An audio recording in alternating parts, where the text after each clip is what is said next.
मेरी हसरतों का जनाजा उठा के, मेरी हसरतों का जनाजा उठा के, तुम्हें क्या मिला है मुझको मिटा के, तुम्हें क्या मिला है मुझको मिटा के, मेरी हसरतों का जनाजा उठा के, मेरी हसरतों का जनाजा उठा के।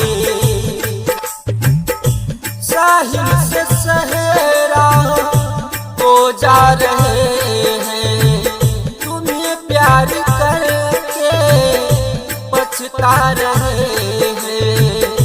साहिल से सहरा को जा रहे हैं, तुम्हें प्यार करके पछता रहे हैं। गुर्बत में थी तू ही सहारा, न मंजिल मिली ना मिला है किनारा। तुम्हें क्या मिला है मुझको मिटा के, तुम्हें क्या मिला है मुझको मिटा के, मेरी हसरतों का जनाजा उठा के, मेरी हसरतों का जनाजा उठा के। राहों से तेरी दूर जा रहे हैं, दुआ दिल के हम तो किए जा रहे हैं।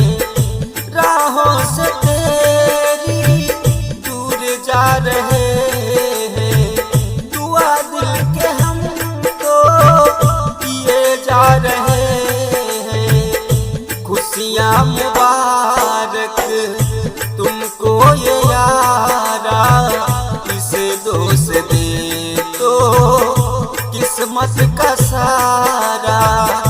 हम तो चले तू रहे घर बसा के, हम तो चले तू रहे घर बसा के।